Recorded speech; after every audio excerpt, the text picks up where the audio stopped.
አሁን ላይ የሚናገሩት ወይም ደግሞ ላለፉት 2 ዓመታት ሲሰራቸው የነበሩ የከፋፍለ ግዛ አይነት ስትራቴጂዎች ደግሞ ማለት ነው ለኔ የአሜሪካን የፖሊሲ ሽፍት እንዳደረገች ነው የሚገባኝ ማለት ነው። ምክንያቱም እስከ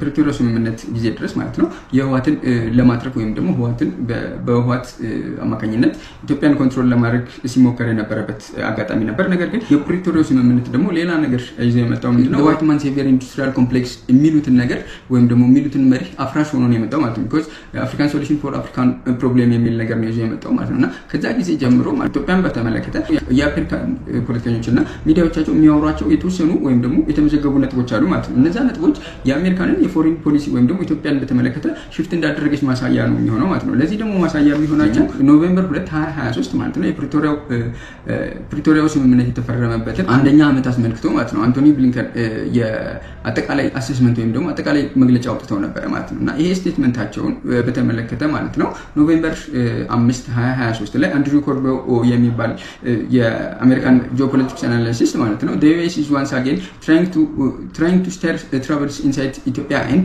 between it and Eritrea የሚል አርቲክል አውጥቶ ነበር ማለት ነው። እና አንድሪው በዚህ አርቲክል 3 ነጥቦች ላይ ያተኮረ የፖሊሲ ሽፍት እንደተደረገ ያስቀምጣል ማለት ነው። እና የመጀመሪያው ነጥብ የሚያነሳው እዚህ ስክሪኑ ላይ እንደምትመለከቱት ኤርትራ must fully withdraw from Ethiopian Tigray region የምትለዋን ኢሹ ነው የምታነሱት ማለት ነው። እና ይሄኛውን ስቴትመንት ካያችሁ ስቲል ነው ከ2023 ጀምሮ እስካሁን ድረስ አሜሪካኖች ሁሉም ይጠቀሙበታል ማለት ነው። እና ይሄ ለምን ሆነ ብላችሁ ካሰባችሁ ወይም ደግሞ ብላችሁ ከጠየቃችሁ ማለት ነው ሌላ የምታገኙት መልስ አለ ማለት ነው። ይሄኛው አሜሪካን ይሄንን የኤርትራን ኢትዮጵያ ውስጥ ኢንቮልቭ ማድረጓል ከ2023 ወይም ደግሞ ከዚህ በፊት ቀድሞ አያውቁም ማለት ሳይሆን ለመጀመሪያ ጊዜ ይሄንን ማውጣት የሚገባቸው እነሱ ሆነው ሳለ በእነሱ አይን ማለት ነው ዶክተር አብይ አህመድ ለህዝብ ተወካዮች ምክር ቤት ፓርላማ ላይ ቀርቦ በጦርነቱ ማግስት አካባቢ ባደረገው ንግግር ማለት ነው የኤርትራን ድጋፍ ያስፈልግ እንደነበረና ኤርትራም እንደገባች አናውንስ አድርጎ ነበርና ይሄ ለአሜሪካኖቹ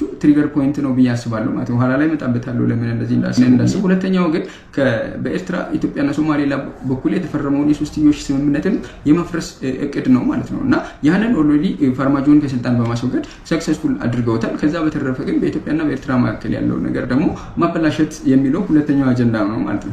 ሁለተኛው ነጥብ ደግሞ አንድሪው ያነሳው also remain concerned about ongoing conflicts in Amhara, Oromia, elsewhere that threatens Ethiopian fragile peace ይላል continued human rights violation and abuse by multiple actors and the circulation of toxic rhetoric further erodes a social fabric worn thin by ዋር ይላል ማለት ነውና ይሄ የሚያሳያችሁ ማለት ነው ከቲፒኤልኤፍ በተጨማሪ ወይም ደግሞ ቲፒኤልኤፍ ላይ የነበራቸው ኮንፊደንስ በማብቃቱ ሌላ ፖቴንሻል ክላይንት እየፈለጉ እንደሆነ ነው የሚያሳየው ማለት ነው። እና ከዛም በኋላ ያለው ነገር የሚያመላክተው ያንን ዳይሬክሽን እንደተጠቀሙ ነው ማለት ነው። ስለዚህ ፊገር አውት አላደረጉም በዚህ ጊዜ አንቶኒ ብሊንከን በነበረ ጊዜ የትኛው ፖቴንሻል ክላይንት ነው የተሻለ ነገር የኢትዮጵያን መንግስት ፕሬሸር ለማድረግ የሚጠቅመን የሚለውን ነገር ነው የሚለውን አሰስመንት አልሰሩም። ስለዚህ ባይ ዲፎልት ማለት ነው አማራም ኦሮሚያም ሪጅን ያለውን ነገር ያለው ግጭት ማለት ነው የእርስ በርስ ግጭት ኢትዮጵያን ሊያፈራርስ ይችላል የሚል ኮንሰርን አላቸው ማለት ነው። ነገር ግን እዚህኛው ኮሜንት ላይ አይታችሁ ከሆነ ስለ ቲፒኤልኤፍ ወይም ደግሞ ከፕሪቶሪያው ስምምነትን አስመልክቶ ቲፒኤልኤፍ እየሰራቸው ያልነበራቸውን ፋውሎች ወይም ደግሞ ትጥቅ ለመፍታት እየሄደባቸው የነበሩትን ርቀቶች እዚህ ጋር አልጠቆሙም ማለት ነው። እና ሁለቱን ስፔሲፊክ የጠሩበትን ምክንያት ከዛ ይሄ አሁን ኖቬምበር 2023 ላይ ነው የወጣው ይሄ ስቴትመንት ማለት ነው። ከዛ በኋላ ያሉትን ትርክቶችንም ካያችሁ ተመሳሳይ ነገር ነው። ኢትዮጵያንም መንግስት ፕሬሸር ለማድረግ የሚወጡት እነዚሁ አይነት ትርክቶች ናቸው ማለት ነው። እና ይሄ ስቴት ዲፓርትመንት የሚያወጣቸው እንደዚህ አይነት ስቴትመንቶች ማለት ነው። ቀጥሎ እንደዚህ አይነት ስቴትመንቶች የአሜሪካንን ውጭ ጉዳይ ፖሊሲ የመሆን አቅማቸው ወይም ደግሞ እንደ ኦፊሻል ናሬቲቭ እንደሚጠቀሙባቸው ማሳያ የሚሆናቸው ማለት ነው።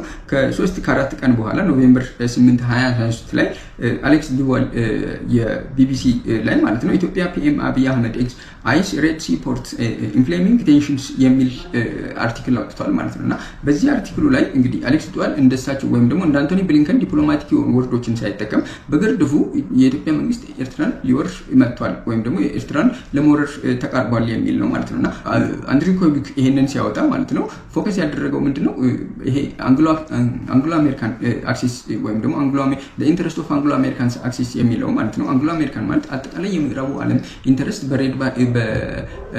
በሆርን ኦፍ አፍሪካ እና በገልፍ ሪጅን አካባቢ ያለውን የአሜሪካን የአጠቃላይ የምዕራቡን ዓለም ኢንተረስት ለመጠበቅ ከግምት ውስጥ የከተተ አይነት አርቲክል እንደሆነ ነው ያወራው ማለት ነው። ያ ማለት ደግሞ ያንን የምዕራቡ ዓለም ወይም ደግሞ አንግሎ አሜሪካን አክሲስ ኢንተረስትን ለመጠበቅ ደግሞ አገሮቹን መከፋፈልና እንዳይስማሙ ወይም ሚስትረስ እርስ በርስ እንዲፈጠር ማድረግ ትልቁ ስትራቴጂ እንደሆነ ነው የሚታሰበው ማለት ነው። እና በዚህ ምክንያት አሁን ለምሳሌ አሌክስ ዱዋል ያነሳቸውን ነገሮች ካያችሁ ማለት ነው የኢትዮጵያ ጠቅላይ ሚኒስትር አብይ አህመድ ኤርትራን ሊወሩ እንደሚችሉ ያነሳል። ይሄንንም ሬድ ሲን ወይም ደግሞ የአሰብን ወደብን በተመለከተ ማለት ነው። እንዲሁም ይሄንኑ ደግሞ በተቃራኒው ከአማራ ናሽናሊስት ከሚላቸው ደግሞ የኦፖዚሽን እንዳለበት ወይም ደግሞ የኢትዮጵያ መንግስት ኦፖዚሽን እንደሚፈጠርበት ግምቱን ያስቀምጣል ማለት ነው።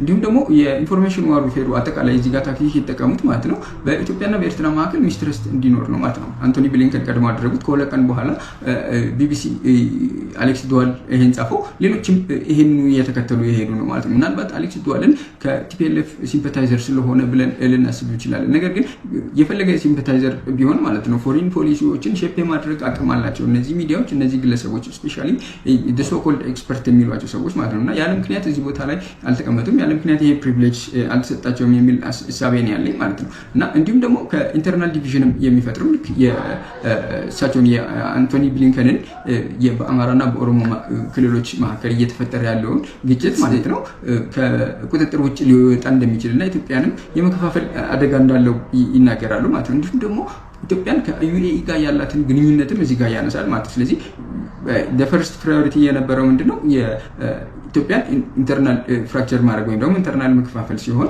ሁለተኛው ግን ያኛው ባይሳካ ፕላን ኤ ባይሳካ ፕላን ቢ የሚሆነው ደግሞ ኢትዮጵያ አጋር ከምትላቸው ወይም ደግሞ ጥሩ ግንኙነት ከኢትዮጵያ ጋር አላቸው በሚሏቸው ሀገራት መካከል ሚስትረስት እንዲኖር ወይም ደግሞ መፍጠር ሚስትረስት እንዲኖር መስራት ማለት ነውና ይሄም ከዩኤኢ ጋር ኢትዮጵያን ሲያገናኙ ተጨማሪ ያንን አጀንዳ ይዞ ነው ማለት አሌክስ ዱዋል እዚህ ጋር ያነሳው ምንድነው ደግሞ የሳውዲና የኤርትራንን ዲል አድርጓል ማለት። ስለዚህ አሁን ላይ ከጊዜ በኋላ ስፔሻሊ ደግሞ ከሊቢያው ጦርነት በኋላ ሳውዲና ዩኤኢ የመከፋፈል አይነት አዝማሚያ እየታየባቸው ነው ያለው ማለት ነው። ስለዚህ በሱዳንም ጦርነት የሚታየው ያ ነገር ነው።